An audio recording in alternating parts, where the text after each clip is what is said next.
Yo, yo, yo, what's good, YouTube? What's good? It's STORMYBMAN, and I am back welcoming you to the post-fight show with STORMYBMAN. This was the main events of Galahad versus Martinez, Munguia versus Rosado, and Benavidez versus Davis for this Saturday, November 13th, 2021. And we saw some very high caliber action this evening. I will tell you guys, I mentioned a few weeks ago on one of my Friday night chop sessions where we got to talking about the significance of this fourth quarter of the year and closing out the year in fashion, where we get a chance to see some of the fights that were made with some of the names that we were looking forward to seeing getting there, mixing it up. And it hasn't disappointed. We've seen some high caliber action, and I can't wait till we see what's next. Because, next week we've got a hot card with Terrence Crawford defending his WBO welterweight title against Showtime Sean Porter. And I must say, hey, if this is what it's going to be closing out the year, let's sit back and enjoy. You know what I mean? It's been awesome, man. The whole thing has just been tremendous. But getting into the fights of this year, this evening, I wanted to kind of give my man Boxing Conversations with Reggie Owens a chance to come in with us because, he does the post-fight show with me. But in the meantime, I can welcome you guys who are out there in the chat. Some of you were out there a little bit early. I was only off by about 10 minutes or so with the start time for the post-fight show, because typically I like to kick it off. I give people a chance to, go to the bathroom and get them something to drink or eat or whatever before the show. Some guys like to go live just as the fights are reading the scores and stuff like that. But I just try to give you guys a chance to exhale, when the action has been heated and solid like it has been. But I'm going to take a moment out and try to go back up into this chat as high as I can, because there's some faces, like I said, that were out there early. And forgive me if I don't get everybody, but we're gonna try. Okay? Let me just kind of scroll back up to the top as far as I can to try to catch who was out here early. Okay, we got Jelly Bean 4280 out there. He says salute to you, bro. Underground Asylum channel member is out there. He says let's go. Yes sir, appreciate you, Underground, being out there. Mr. Vegas is out there saying salute everybody. Dwayne Freeman is back again. He's saying salute STORMYBMAN. Salute to you. JJ is out there saying salute family. Right back at you, bro. Right back at you. Let's see, trying to scroll. Young World is out there. He says, yo, salute Big Storm in the chat. Happy fight night, everyone. Okay. Big homie Coop is out there saying salute Seafood. Back smack the like button.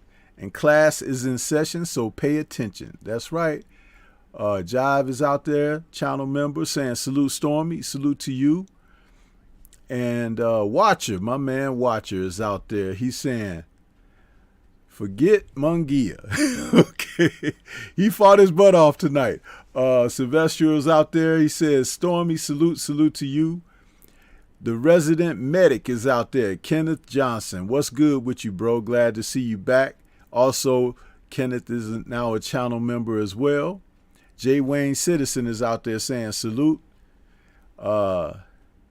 We got Shakers and Dice is back with us saying salute to the chat, salute to you. Marcus the Villain is back saying who won, Rosado and Munguia. Munguia got the decision, bro. And he's saying salute family, salute to you as well. Let's see, I'm trying to scroll through this. Don't want to miss nobody because I found a way I could get back up there to the top. Jive says David needs to F Jamal up and humble him. Hey, Jamal might have to worry about Jaime Munguia, bro. DP Rocker is back saying salute Sensei, salute to you. Dave the Real Thomas is in the house as well. Salute to Dave. Jive saying some good Young World saying some good scraps tonight. Yes, sir. Who else we got there? Jive saying, what's your opinion on Rosado versus Munguia, Stormy? We're going to get to it. We're going to get to it. Jeffrey H. Lopez is out there saying, Stormy B-Man, salute, peace and power to you and yours. 2021, hashtag 2021, family and health. Thank you for that, Jeffrey Lopez. Appreciate it. I can take all of that I can get. You know what I'm saying? And he's also saying salute to the moderators and the chat room. Jerome Truitt is out there saying Munguia Rosado was a darn good fight. Yes, sir, man. It sure was. Mr. Mechanical is out there saying salute OG Stormy B, man. Salute to you. Thrill Hill is out there saying salute Stormy B from Panama. Okay. Salute to you, Thrill Hill. Panama. Yeah. Let's see who else here. Sylvester said it's a great night of boxing. Watcher says, good night of fights. Looking forward to next week. Yes, sir. Box fan says, Stormy, salute. Salute to you. And Mr. Mechanical. Let's see who else we got here. I think I'm rounding out to the bottom here. You see, he who greets with fire says, the Philly area boys show heart. Davis and Rosado. That's right. They're both from Philly. I almost forgot about that. Underground Asylum is saying salute to Sensei in chat. Boxing Conversations with Reggie Owens is doing double duty in the chat. He says salute my people. And Mr. Mechanical is saluting. And Young World is saluting. Hey, man. It's great to see all of you out here, man. Don't forget to smash that like button as you come in. And Reggie, when you ready, just pop on in. I don't see you in the studio yet, but we waiting for you. But hey, man, was that great or what? Let's kick it off, huh? Talking about the final fight of the evening, and let's just say, you know, this fight was on Dazn, huh? Because it lasted longer than the Benavidez fight, which was on Showtime. And we'll just dial it back. And we'll talk about the main events tonight. And maybe, you know, the other fights, you know, because I'm not going to hold you guys all night long. You know what I'm saying? But we'll get to those undercards and everything. But I will talk about the ladies fight tonight, too, because that needs to be acknowledged. Okay. But yeah, talking about the main event for the DAZN evening card, which was Jaime Munguia defending his WBO title, middleweight title, against Gabe Rosado. Man, that was a barn burner. You know, when we talk about barn burner, it's easy to throw that it's easy to throw that title around, right? It's easy to say that, but rare is the occasion that you actually get that. You know what I'm saying? It's like, rare is it? And let's just say, starting this one out, I knew that Gabe Rosado was ready for this title shot. He was coming off a sensational knockout where he knocked out Beck the Bully. And prior to that, he had dropped a decision to Danny Jacobs in a fight that I scored him winning.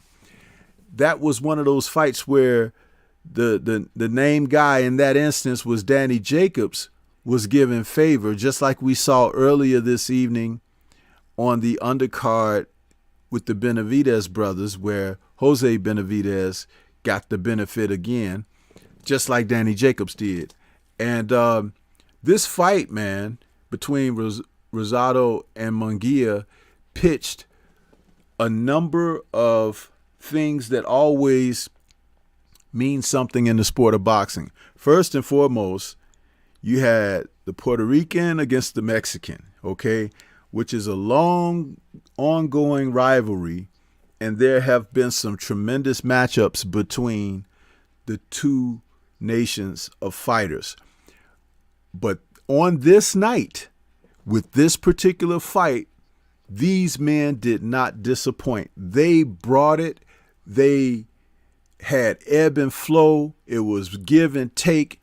It was everything except for anybody touching the canvas, which even makes it more spectacular because these men were laying leather on one another for the full 12 rounds. And I knew it was going to be a spirit-driven fight because Jaime Munguia, I believe now, has settled in at that middleweight division. He's got his legs under him and everything, and he's a solid middleweight. He's a big Mexican kid as far as boxing is concerned. And he's going to be formidable for a lot of guys because he has high volume on his activity. There's not a lot of guys who move their hands like that in the sport of boxing right now. And you could go even to the lower weight classes. So to see his output, which I believe at the end of the day kept him in the most favorable of positions as far as winning this fight, that's the way I saw it. His output was something else. But shout out to Gabe Rosado, who hung in there. And Gabe is 34, 35 years old. You know what I'm saying? And he's not the young guy. Munguia is. And he hung in there. He used his experience. He took time off in between rounds. So some of those rounds where it was a little bit close, I still scored for Gabe because I understood what he was doing. And he made certain that a lot of the shots that in certain instances that Jaime was getting busy with, he was catching them on the arms and gloves and everything, and they weren't landing solidly. Okay, so that was something to, pay attention to. But I see we got our brother, Boxing Conversations with Reggie Owens. He has come into the building now. I'm going to welcome him on in here. What's going on with you, Reggie? Welcome, man.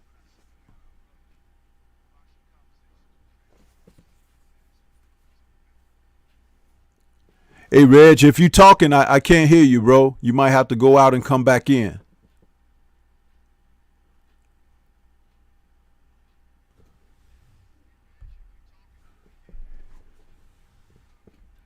Because your icon is not lighting up, illuminated when you speak.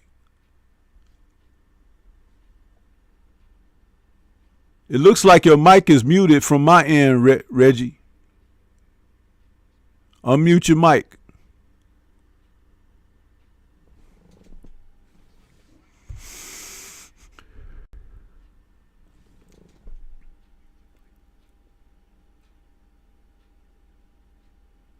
Unless he's away from his device right now. Well, I'll keep going until he unmutes himself. And somebody in the chat, just write in the chat, remind Reggie to unmute his mic. But yeah, Munguia had a tremendous output, the way he carried on, it was impressive.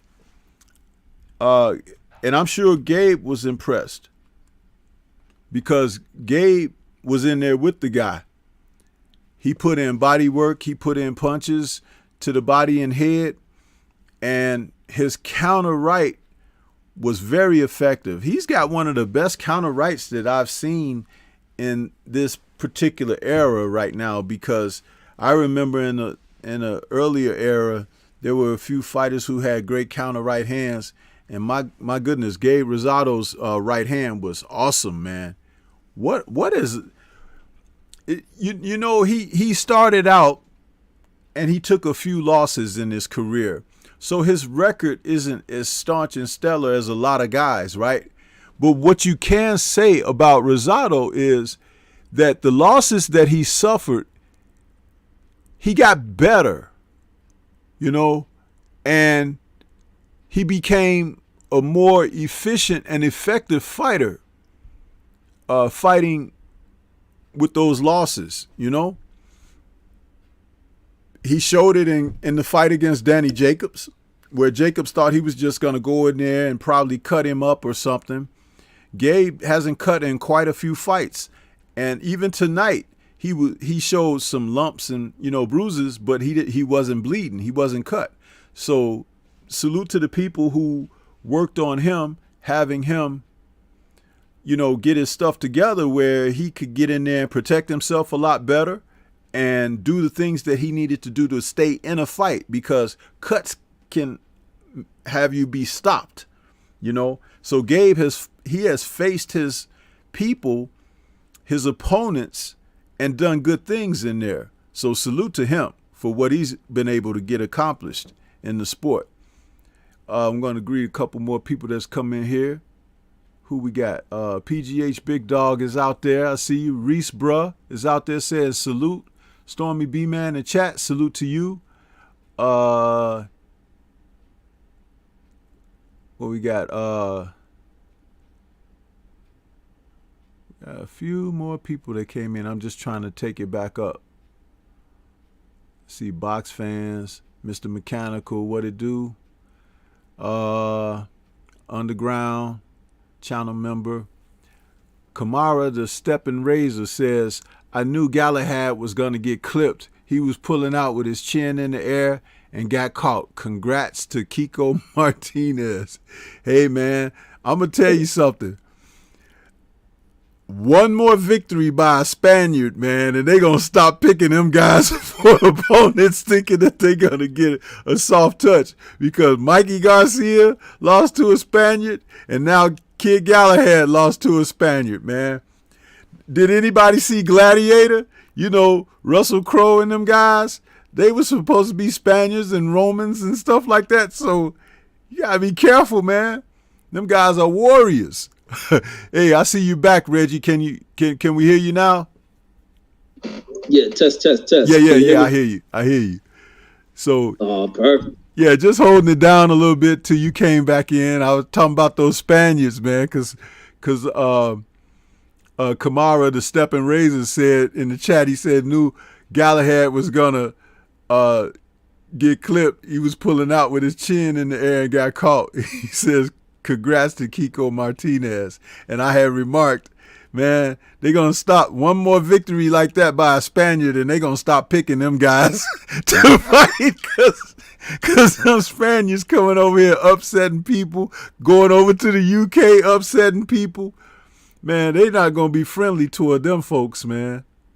But we're talking about Munguia and Rosado. Reggie, would you like to come on in with your thoughts on this hell of a fight, where it was, again, one of those matches between Puerto Rican and Mexican national fighters, and that history that they have? These guys didn't disappoint, did they? Heck no, man. They delivered a hell of a fight.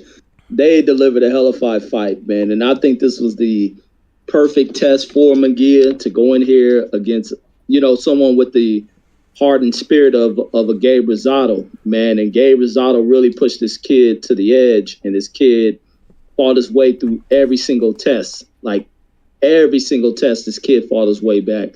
The combination work was good. His speed is very good. When he needs to bring the activity on, he brings it. Even when he needed to take a rest, it was hard to tell whether or not he was tired or not because he came right back at Gabe Rosado. And Gabe was a guy that pushed him because Gabe always comes into fights in condition.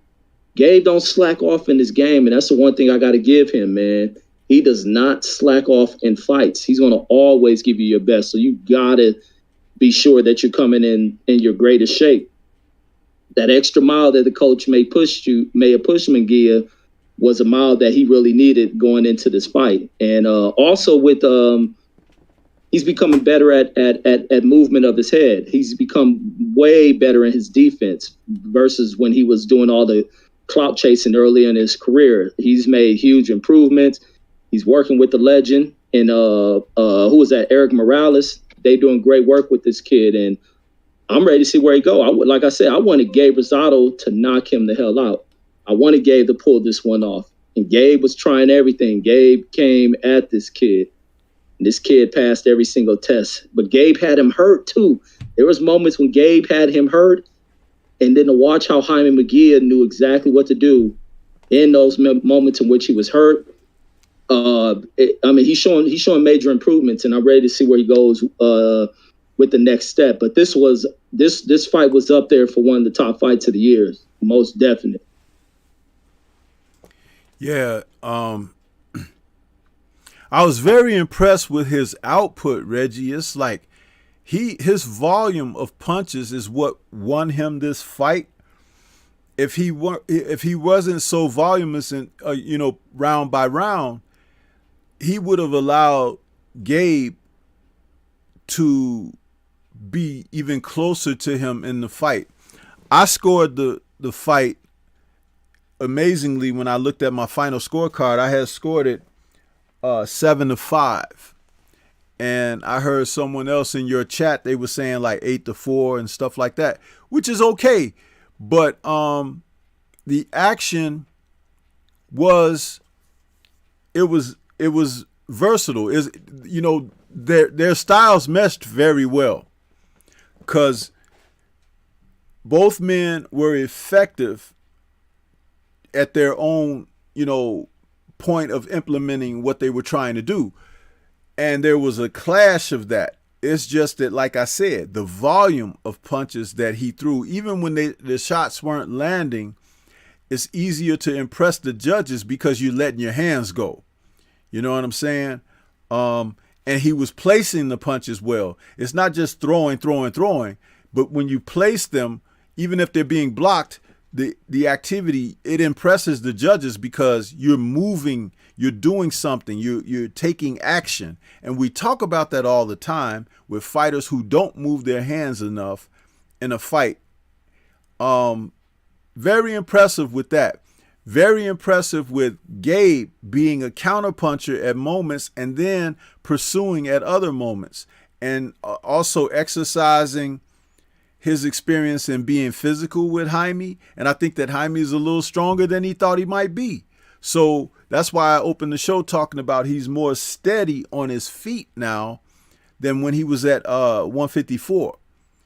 And he's filling out. You could see it. He's strong. And I think the pressure that he puts on is going to affect a lot of people because he's not afraid, Reggie. He's not afraid to engage, and he can take a shot. He can take a few. You know what I mean? And that'll take you a long way. He was hurt in this fight, but he didn't quit. He didn't weather. He went back to his corner. They refreshed him and put him back out there. And as you indicated, man, Eric Morales is doing a wonderful job with this kid, man. He is not the fighter that he was before Eric Morales. And he has had time. They have gotten together. They have improved his defense. They've improved his offense and punch placement. He's a comer now. And I like that. You got to take your hat off to him and respect that. And respect to Eric Morales, man, because that guy, I watched him in his career. He was a hell of a fighter himself.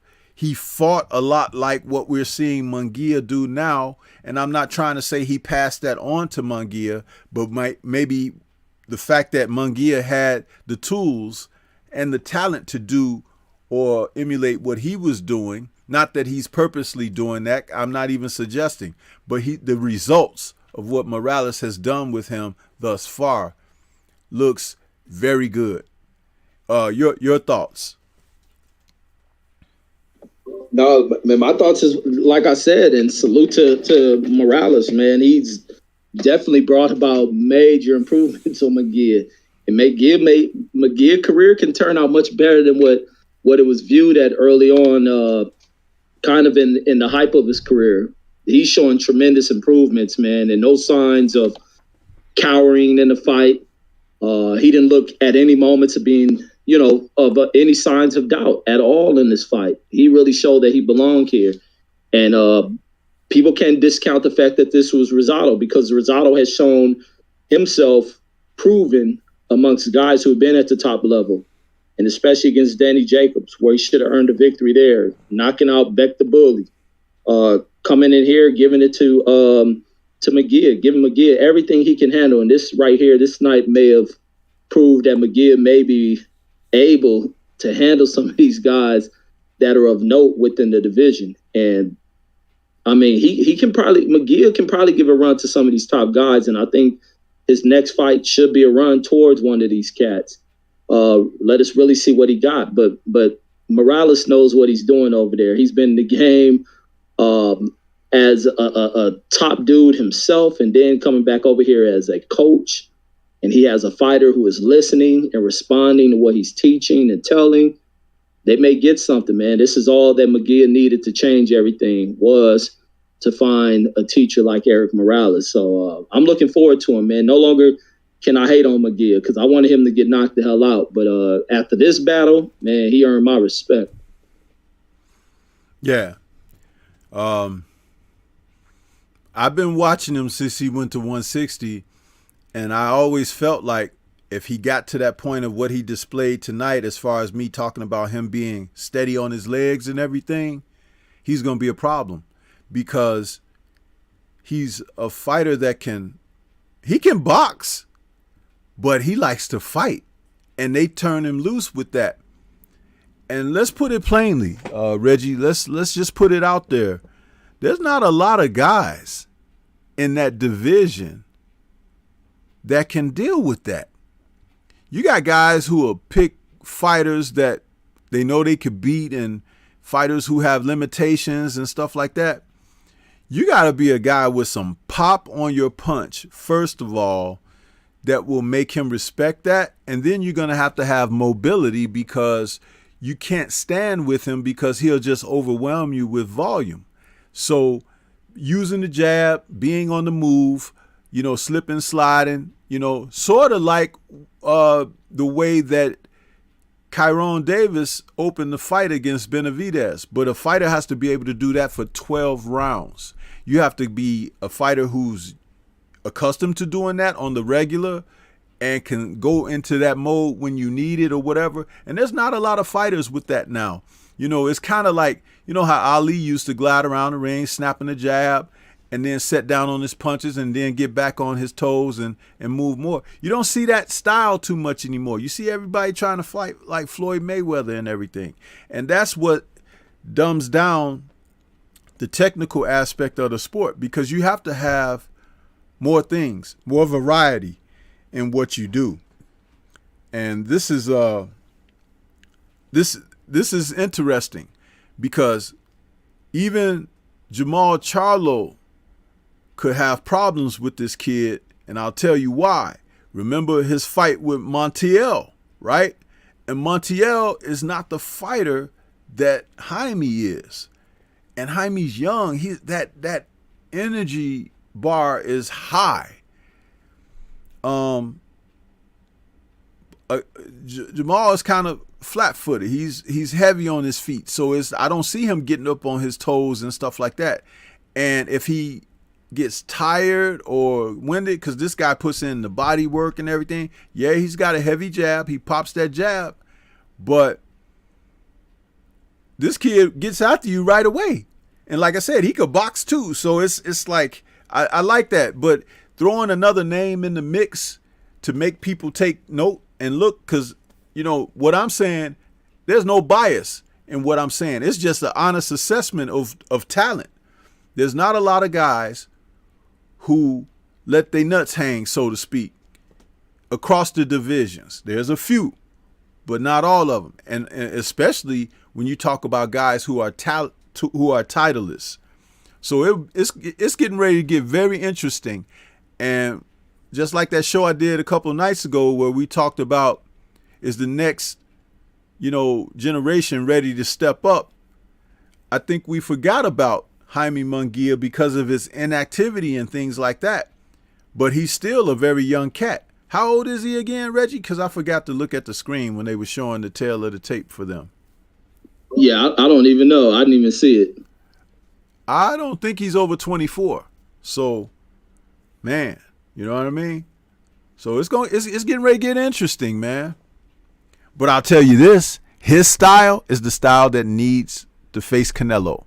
Someone capable of fighting like him. By the time he gets up there to that weight, Canelo will probably be moved on, but it sure be interesting to have that style face Canelo.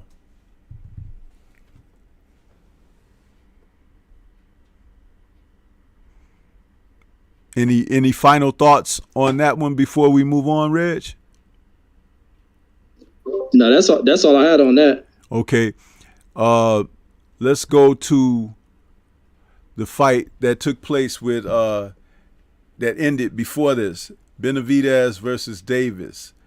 This was a pretty good fight as well, Reggie. We didn't expect Kyron Davis to come out there and perform at the level that he did, but Benavidez is just so god strong and big. You know what I mean? He's a big kid. What is he, like 6'2"? I think so, man. He looks bigger though, man. Like you said, he's a big kid. He presents the image like he's like 6'4", doesn't he? Heck yeah. But with the body of a shrunk down Tyson Fury, because that's what he's built like. He's built like Tyson Fury, really, Reggie. Without it may be something to that kind of body build.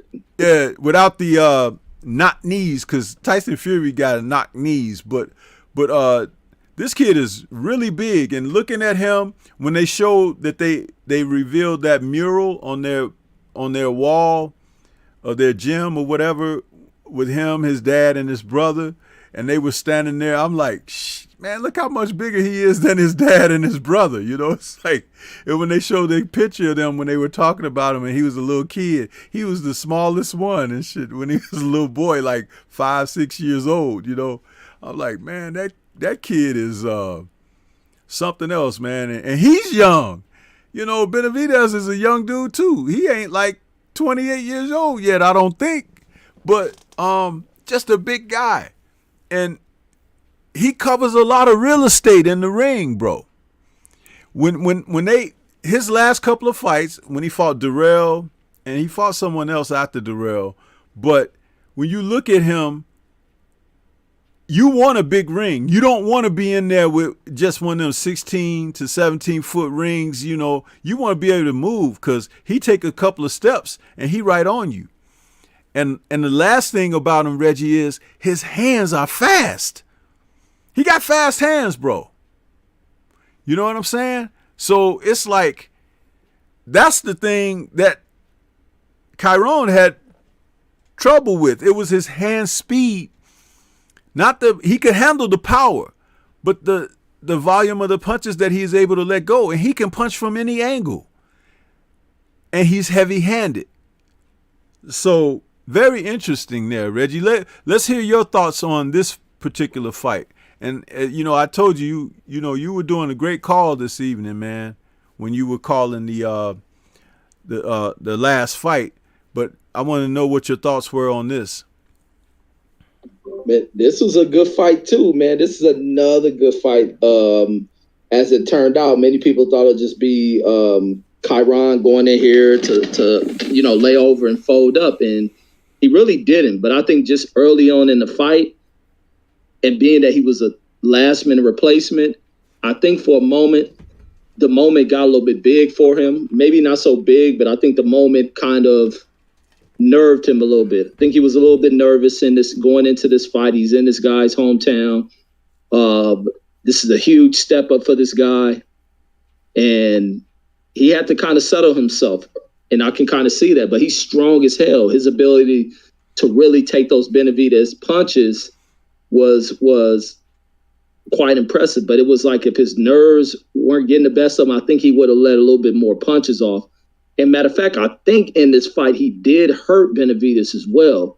And I wish he would have been able to let more punches go. And it was that time he was exchanging back with Benavidez, rolling up underneath some of Benavidez's shots and hitting them with hooks, nice solid hooks that Benavidez had to take a little bit of time off and even laying back up on the ropes. But Benavidez coming back at this dude, such a big bullying style dude when he needs to. And I mean, the control of his punches, the control of his speed is just something that I think just overwhelms cats. His hand speed is ridiculous. It is ridiculous for how big that guy is with that hand speed and his control. It ain't just that he just got speed and he just letting shots go. He's controlling that shit. And those punches are hitting people, and he knows how to lay heavy on those hands as well. And I think, ultimately that's what started to kind of affect it. It was like, what's the name? Davis has a very strong chin, but I think those body shots come in with that velocity, the impact of those punches start to wear on that guy. And that's when I start seeing Chiron kind of start turning more at the angles and trying to move away from him. Even when Breadman was telling him, man, you got to show me something or else I'm going to have to stop this fight. When he came out there to battle through to show that he had something left, I was starting to see to where he couldn't even really extend on those punches at one moment in the fight. And I was like, yeah, they're starting to wear on him. And then that's when he started kind of leaning and curling over. And Benavidez sees that. But I like the Benavidez styles when he knows he has a fighter and how he comes in there to intimidate. So kind of, and the fighter has to think about that, man, about, the intimidation factor that comes from Benavidez, as well as with the hurt tight style, man. Everything about Benavidez is really to hurt and punish a fighter. He doesn't have to get you out of there with one shot. He just comes out there to hurt you and submit you. And I think that's the thrill. I think that's what Benavidez gets out of it. Benavidez just in there as a man. He's just a pathic type dude where he gets full enjoyment out of watching somebody begins to submit to him. He just breaks the heart and will of a man. And I think that thrills this young fighter. And I was impressed, man. And I was impressed with Chiron, man, to come in there and show that level of heart. But I do think he was a little bit nervous going in there. But that's my thoughts on it. That was a good fight as well. Yeah, it was a very good fight. It's just very difficult to get someone that can compete with that, what he has to offer. You know what he's like? I mentioned earlier a shrunk down version of Tyson Fury as far as his build, right? But his presence in there is like Joe Joyce with fast hands, because Joe Joyce is, his hand speed is not anywhere near like that. But imagine that guy in front of you just coming to you and after you, and just like Drink More Water says in the chat, he says Benavidez fights like Jason Voorhees, straight stalking. It's true. And then he's got fast hands to boot.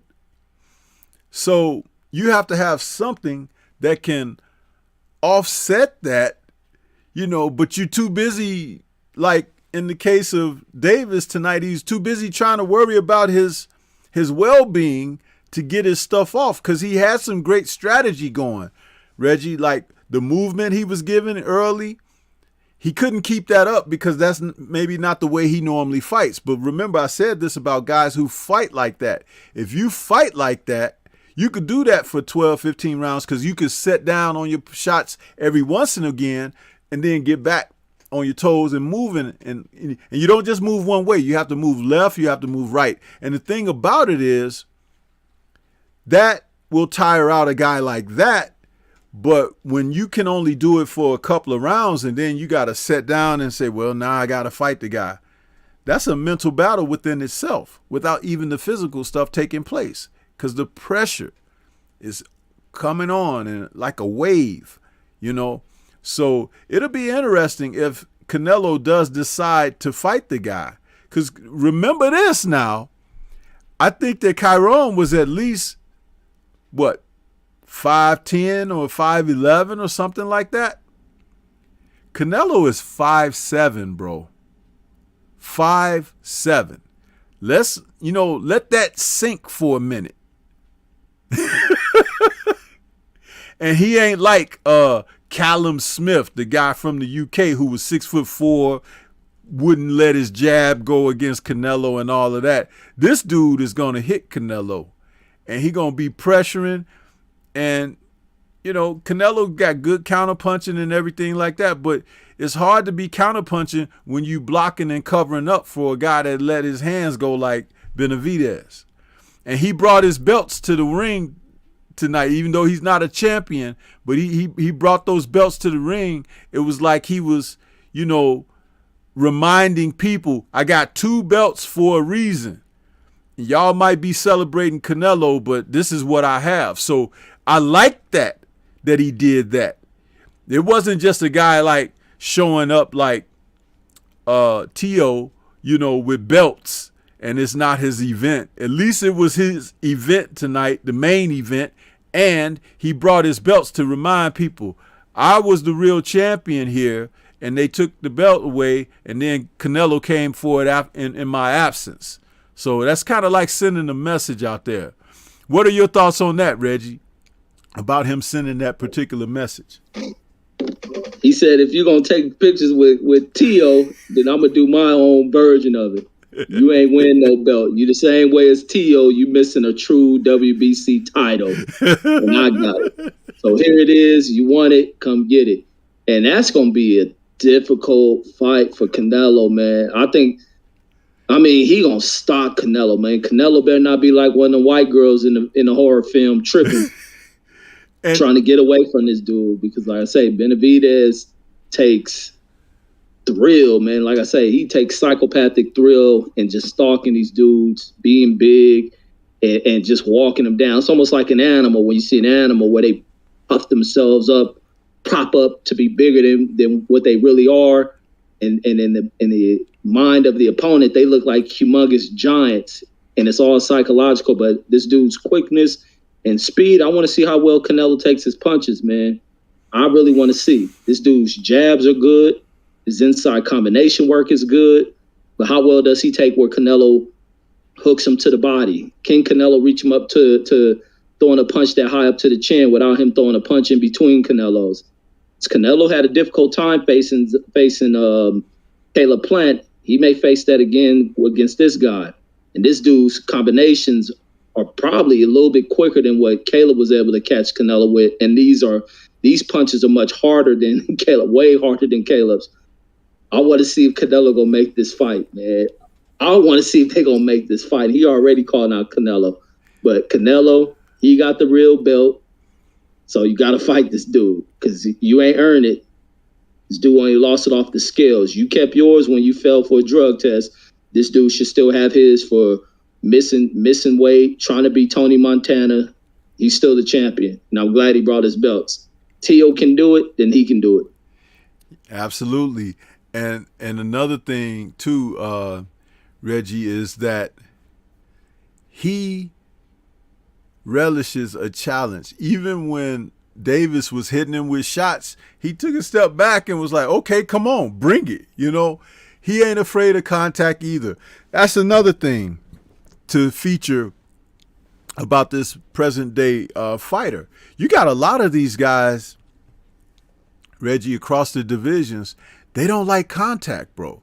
Boxing is a contact sport. So you have to expect at some point somebody gonna touch you. You know what I mean?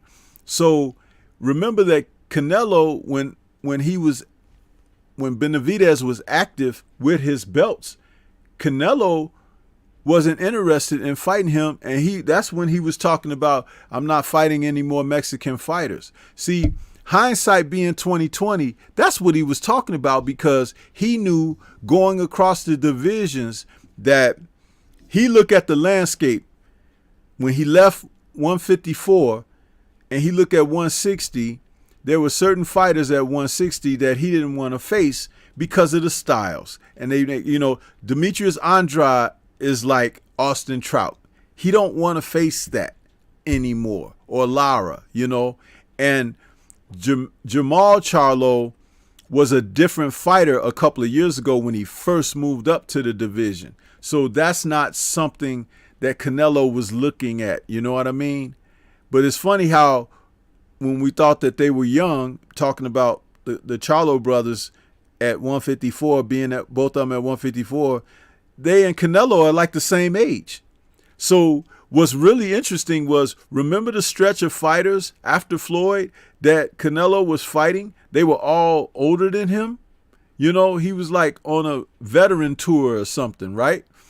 Well, now everybody is like a contemporary of his or just a couple of years younger. So the road is shrinking under his feet. And when he got to that 160, Benavidez was there. Not at 160, but he's like right at 168. So 160 was like a stop off. He got a couple of belts, but he didn't become undisputed.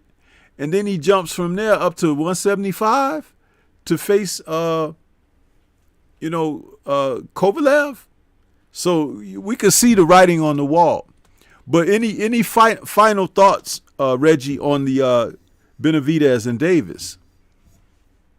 No, that's my final thoughts on that, man.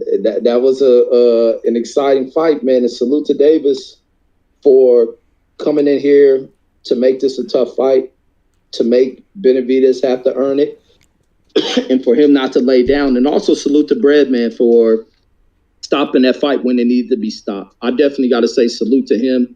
And also, man, I forgot this. Back to that Gabe Rosado fight. This punk, Jack Reese, man. This punk Jack Reese, man, he is such a bugged out dude. And when he pulled that crap in that fight, and this is in the moment where Gabe Rosado had Munguia hurt at one moment, and he's up there over there checking his gloves. Then towards the end of the bell, he's up there trying to admonish him, talk about taking the points. Then he got some confusion going on, bringing new gloves into, he almost talking about Gabe Rosado need to change his gloves, talking about taking points. Check this chump commissions, this dude, Jack Reese, man, because he was doing good until a point in that fight, until he started pulling this crap. But that's the thought I had to jump on before we move past that. But do we know, Reggie, what was that about the gloves? Was it brought up, or did somebody figure out what that really was? Because I know they showed when he finally let the guy go back to his corner to sit on his stool for his break after he's admonishing him and everything. The camera angle shows somebody run into his corner with a glove in their hand, like a different glove, but I don't think they put it on him because it takes a long time to put the glove on.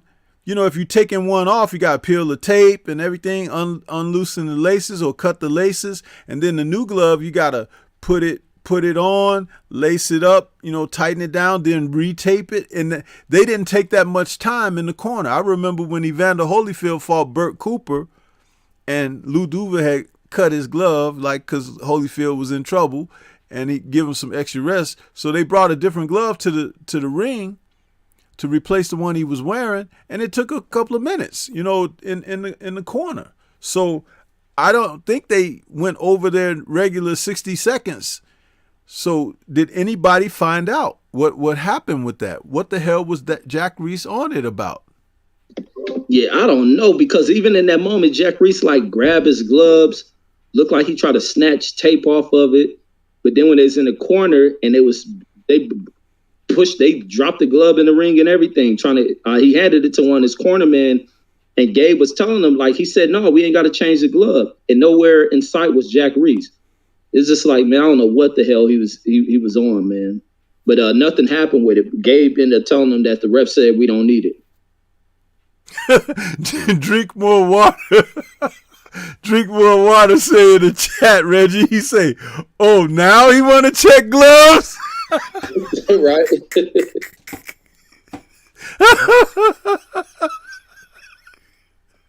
Man, that's excellent right there. Drink more water. You need that little joke drum beat after that. That's awesome, man. That's awesome. Oh, man. Hey, Reggie, before we move on to the other fight with Galahad, what did you think, if you got a chance to see it all, of Jose Benavidez's fight and robbery over Emmanuel Torres, man? That was ridiculous, bro. If that wasn't a hometown decision or whatever, bro. Man, I don't know what that other fighter can do to have that looked at. And what was this in Arizona? Arizona is such a suspect place to me, man. It is such a suspect place. It's been suspect when the Danny Jacobs and Chavez fight, which had been, they had been suspended by the Nevada Commission. They able to leave Nevada and Arizona take on the fight. So therefore, it shows that Arizona doesn't have any standards or ethics within that state and its commission. And then to allow those judges to judge a fight like that, for even one judge to even get Benavidez the fight on his card was like, what the hell fight was he watching? And then even the other two judges to even score that fight a draw, they need to be looked at. And then the fact that they go right into the next fight for his brother, that needs to be looked at. Like, I've never seen no crap like that in my life. And then for him to sit there and talk about, yeah, I won, he was running the whole fight. That dude wasn't running from nothing. His fist was running upside your head. You sitting in front of this dude, taking punches, can't move, just lean back. I was afraid he was going to fall over because he couldn't move with his legs. And it even showed to where you're in front of your whole crowd and they booed you. And then when the other guy stepped up, he's the one being cheered. So it showed even from there. I don't know what the heck they look like. I already know politically Arizona's a screwed up state, so I know dang well they ain't going to check nothing with this commission. And it was foul for those judges to score that, being that dude coming over here, putting in all that hard work, only to be cheated like that for a hometown fighter. Man, listen, I gave Jose Benavidez 1 round, Reggie, in that 10-round fight. I gave him 1 round. And I think the round was the second round. It was the second round because he came out a little bit more emphasis on letting his hands go, but then he reverted back to what he was doing in the first round, which was posturing, posing, following the guy around, not working or operating behind a jab. He just was not active in the fight. And you can't win rounds if you don't throw punches. And the other guy is hitting you, And Torres was boxing. He was boxing him like Caleb was supposed to be boxing Canelo. And if you notice, he wasn't bending over to the right like that, like Caleb was doing. But one of the things that he was doing was when Benavidez got to medium range, he was firing those combinations on his butt, Reggie. Firing those combinations. And Benavidez was blocking punches with his face. And I'm like, this guy, I don't know what he's doing. This is not a sparring match or whatever. You better start doing something. Man, my hat is off to Torres. I'm sorry that they robbed him like that, man. It don't make sense.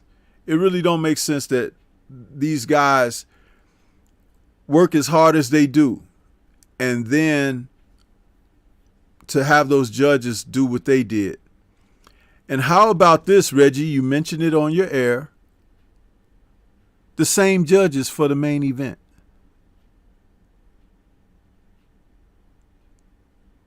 That was scandalous. Scandalous as hell. So it's scandal there. Yeah. It's like the same 3 judges were judging his brother's fight. I bet if we look into that, we're going to find something very nasty. I bet if we, we never wrong, Reggie, when we start talking about these kind of things on our post-fight show. And then you go into the week and other people start investigating and looking into stuff, checking social medias and stuff, checking, Instagram and all of that and Twitters. And you find out, okay, this is this person. Do we need to do that again? It's like, and it's like Torres won that fight, bro. He was outboxing that kid all the way. And like I said, I give him 1 round. He did not draw. He lost. That's crazy, bro. That is crazy.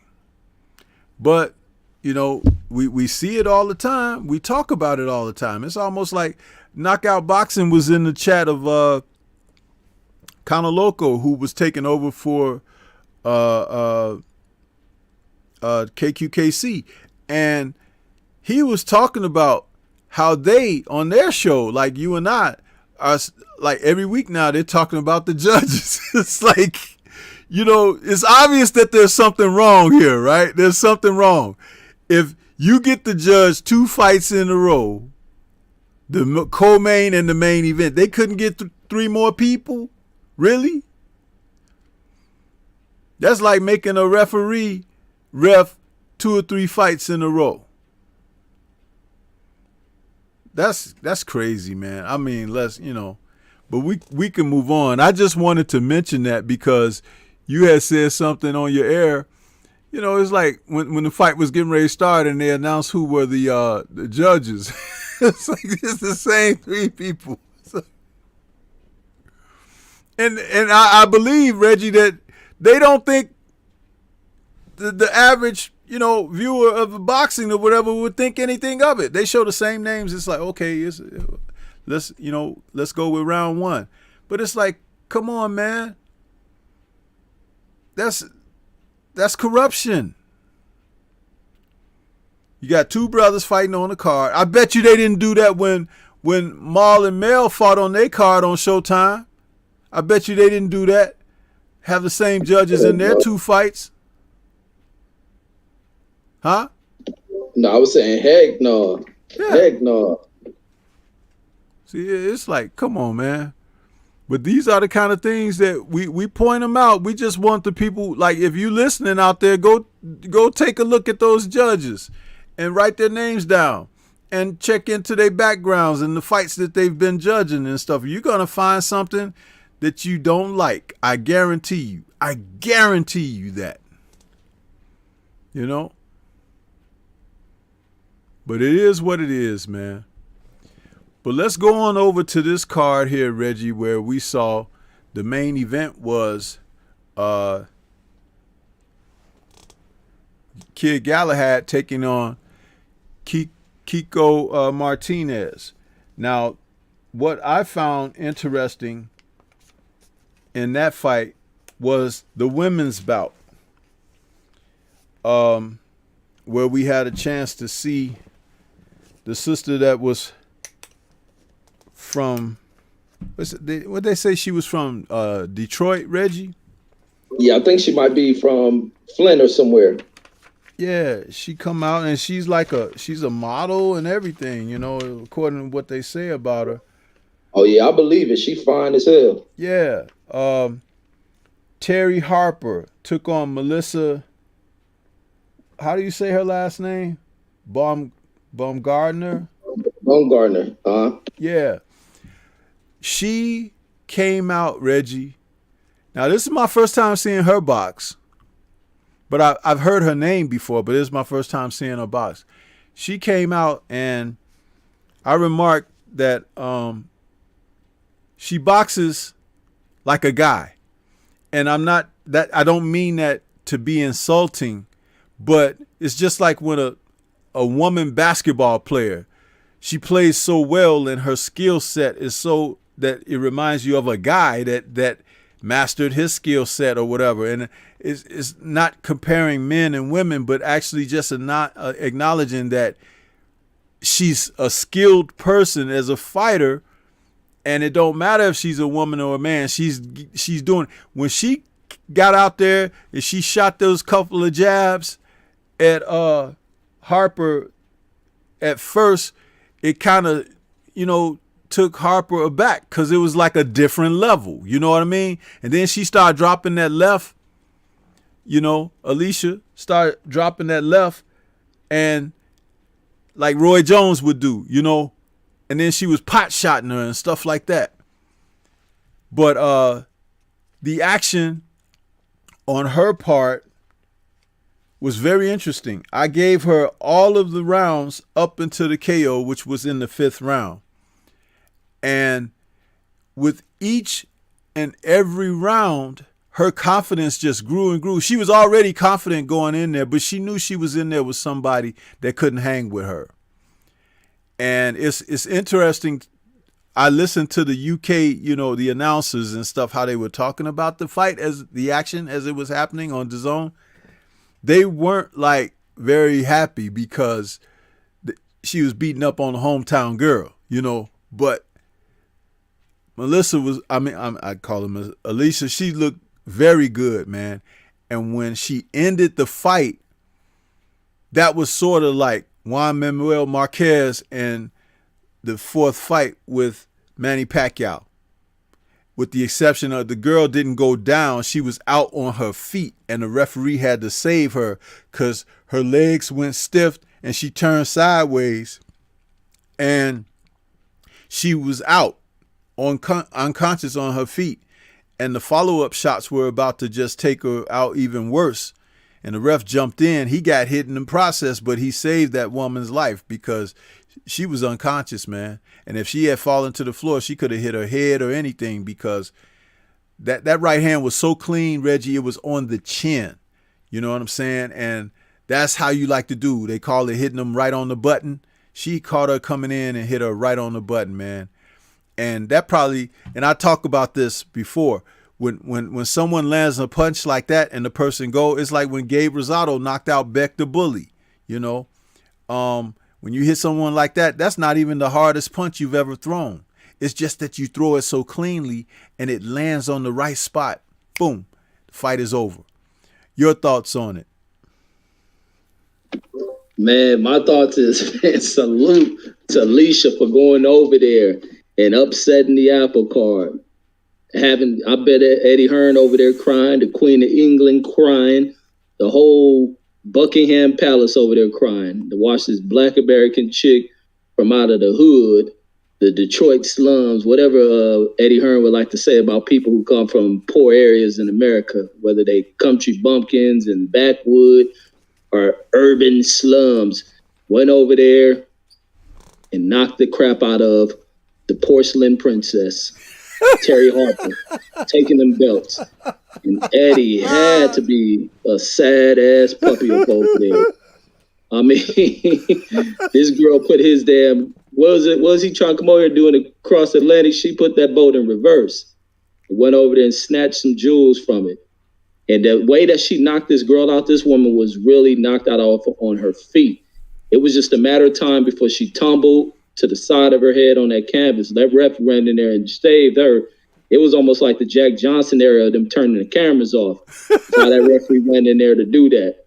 But I mean, and to be honest, like watching the confidence of Bumgarner at the weigh-in, things either turn one of two ways. Either Bumgarner crash, she goes nose diving based on how she approached things at the weigh-in. She just felt like she was above this young lady, and it showed in that ring. Her confidence was struck in that weigh-in, and She may have taken the heart of Terry Harper on the day with them standing on the scales and in front of each other. She had no fear of this girl. She knew what she was coming in here to do, and she accomplished it in devastating fashion. And to see knockouts like that at the women division, this girl is something else. Reggie, you have permanently nicknamed Terry Harper, bro, the Porcelain Princess. Excellent. Excellent. Well, listen, I'm loving this surge in women's boxing, man. You could see that Claressa Shields has kicked this off. She has carried that mantle. She's the face of women's boxing, you know, and they don't want to acknowledge it, but the woman has opened something up for the rest to come through and shine. And you see Eddie Hearn was trying to put together women to kind of offset that or be a counter to that. The Savannah Marshalls and, you know, the Katie Taylors and stuff like that, start putting them on, right? Well, they're all going to get cleaned up, just like this lady tonight when they get in there with someone like the lady tonight, Alicia. There's plenty of Alicias across America, and there's some of them aren't even boxing. But it's true. You understand? And I'm loving this, man, because we have something more to share and take part in. I love this, man. Keep it coming. But that was great. Her performance should be celebrated. And now she's what? She's a 2-belt champion, right? She has 2 belts. Yeah, facts. And I think she's at super featherweight or something for the women, or featherweight for the women. Yeah, super featherweight. Yeah, I want to see her again. And I'm sorry that I hadn't seen her prior to now. Do you know if she's been on the air? I never seen her until yesterday when it's doing that weigh-in. I never seen any of her fights. Now, interestingly, this girl that just fought on ESPN, Meyer, she's talking about, oh, if she wants, she could call me out. You know what I mean? Meyer, I don't know that you ready for that, because just because you hung in there with that woman that was a raging machine of punches, this girl is skilled, you know?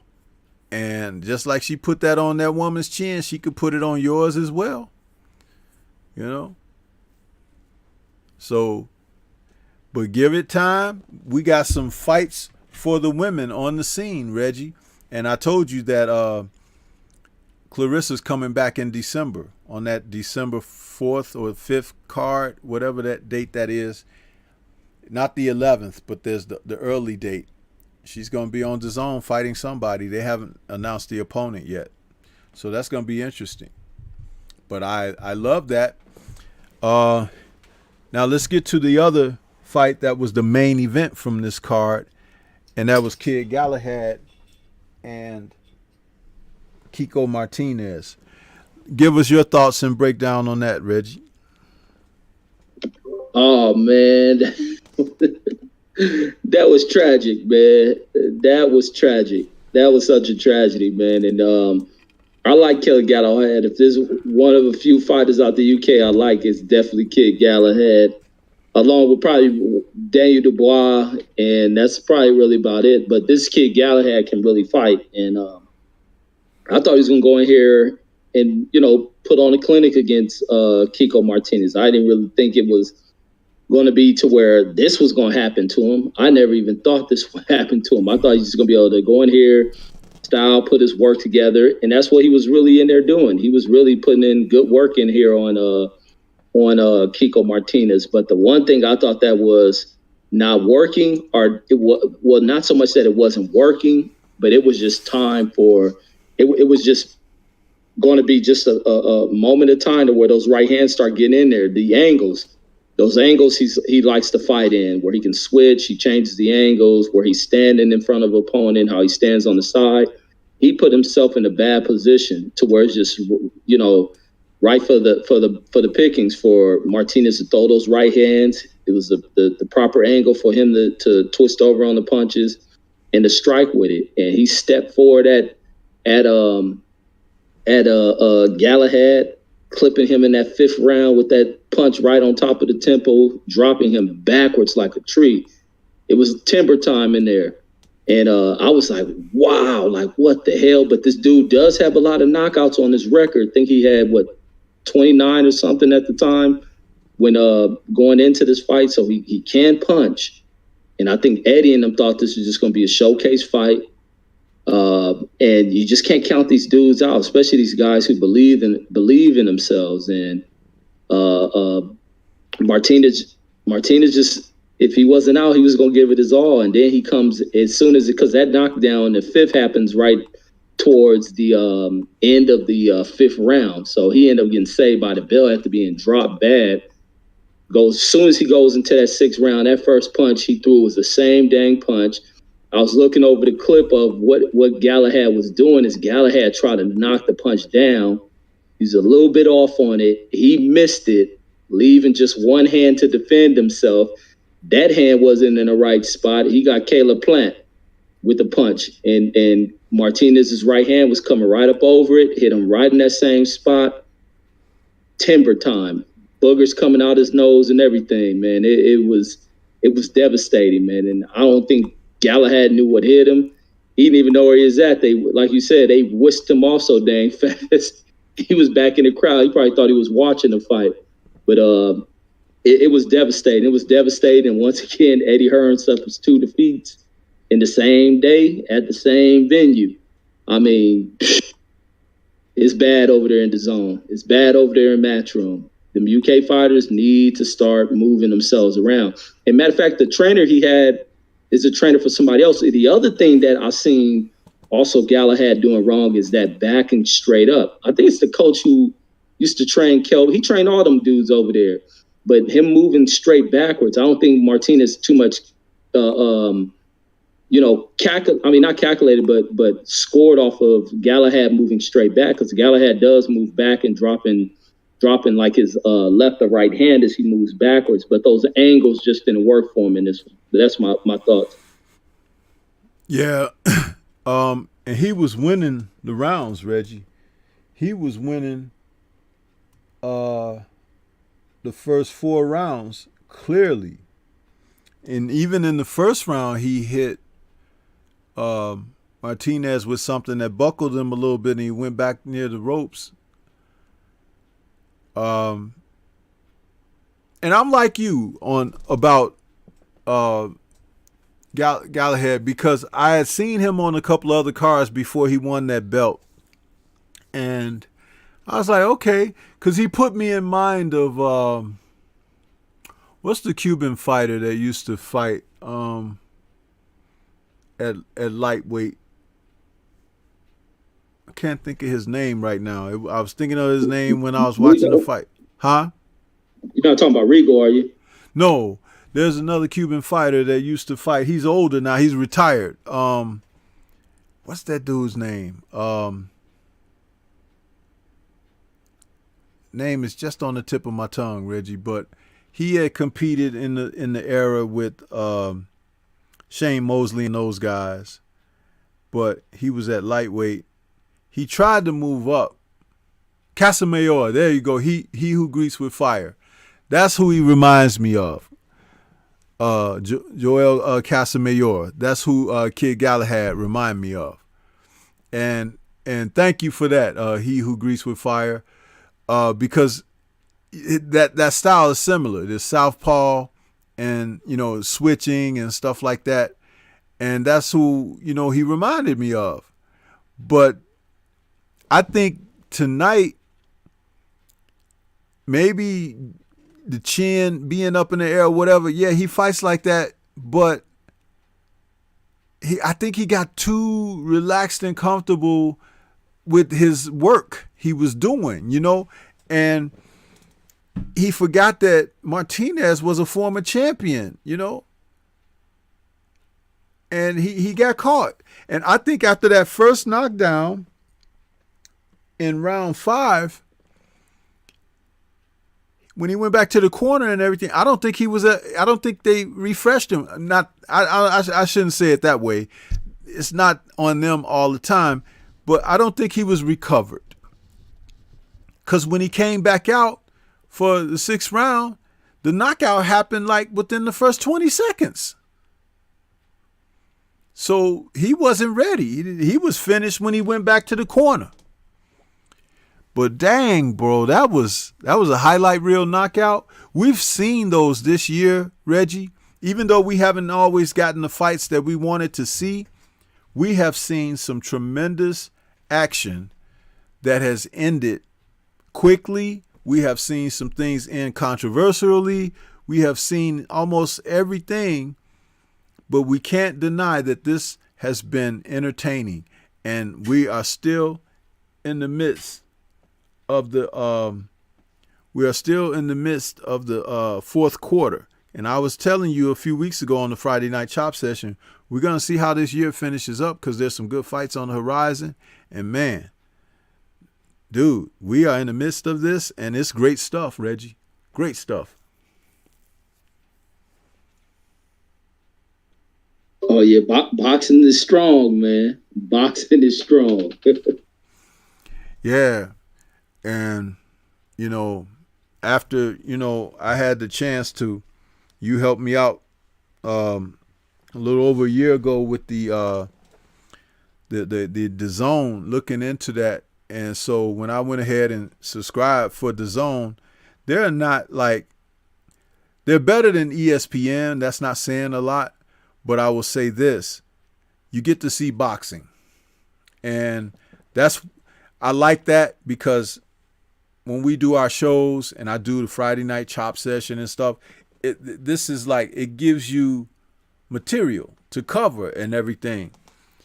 And it was great watching the DAZN card today, seeing Eddie's fighters go down. That's it's like that's one of the things you can celebrate about this. And if you got favorite fighters that fight on his banner, so be it. But it's nice, it's nice to see him get kicked in the pants, because he's been such a jerk. But yeah, that's pretty much what my thoughts are on it, Reggie. Galahad, it's going to be tough coming back from that one because that guy took everything from him. He took his breakfast, lunch, and dinner, and his car fare too. And then took his shoes and told him he had to go home barefooted. And if it was cold outside, he took his jacket. He took everything from Galahad tonight, man. He really did. And salute to that guy. The Spaniards are on the come up. You guys got to respect those dudes over there, man. Just because they may be preen and prissy or whatever, they're proven to be some formidable fighters. I'm telling you that right now. You know what I mean? Yeah, Shakers and Dice, that Eddie interview with IFL this week is going to be something. He's just going to be smiling and come up with some kind of shtick to say to those people because he hurting right now. And he talking about putting Savannah Marshall in there with Clarissa early next year, maybe early spring or something.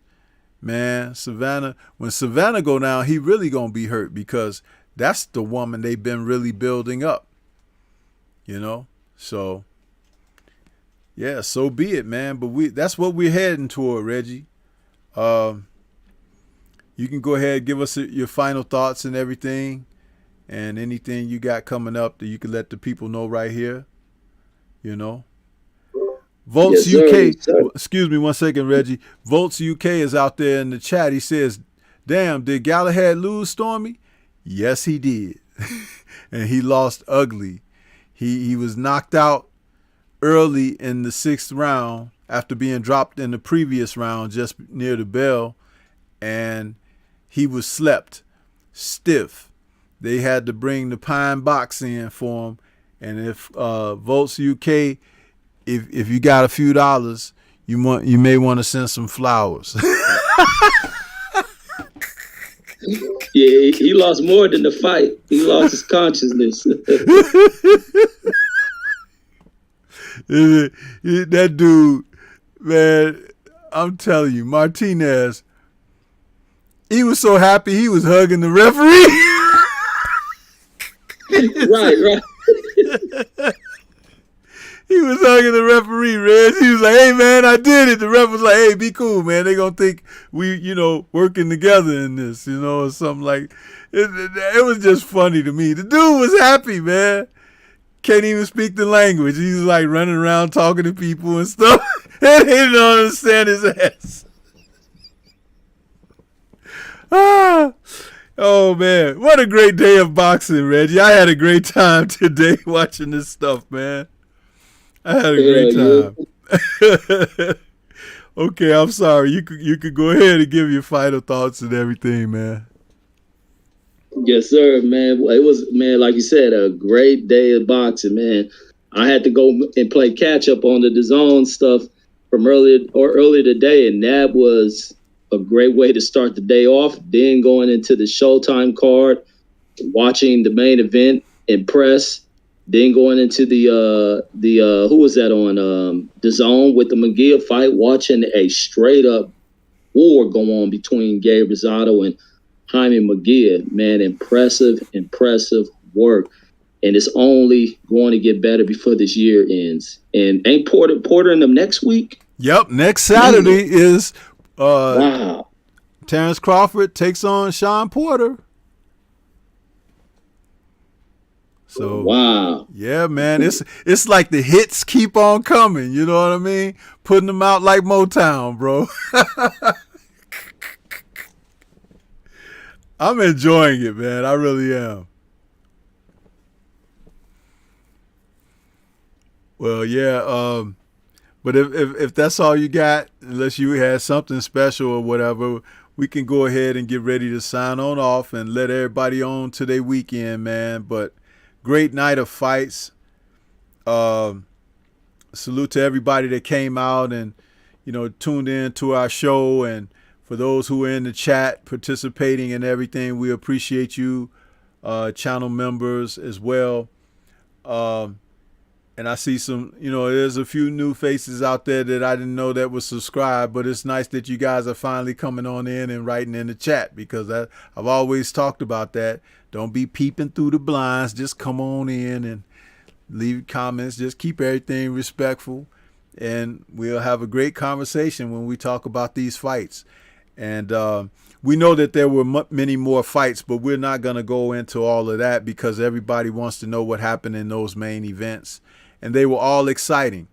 They all ended up being, the Galahad fight, it ended not so favorably for Galahad, but it was a good fight while it lasted. The fight with Gabe Rosado and Munguia, great fight there. Wall-to-wall action for 12 rounds. The main event between Benavidez and Davis, Chiron he fought valiantly, man. He didn't come in there to lay down. The guy gave a solid effort. He was mad that they threw the towel in, and they were talking about stopping it 2 rounds before, and he was like, don't stop it. No, he wanted to go out and try to do what he could to win the fight. And you have to take your hat off to a fighter like that shows that type of spirit. And just when we see other guys doing different things, this man, and he'll get his chance again because of the effort and the heart he has. So salute to all the fighters that performed today and those who became victorious in surprise victories. Martine and Alicia Baumgardner. Hey, man, great stuff. And I hope that next week, when we come back for the post-fight show after Crawford and Porter, we'll have some more fun to talk about, more action-packed business, and we look forward to it. So, salute to everybody once again. We're going to get on up out of here. Thanks for tuning in. This has been another post-fight show with STORMYBMAN and my man Boxing Conversations with Reggie Owens. We're going to catch you guys on the next one. Peace to everybody. And, you know, keep your family safe out there. Peace.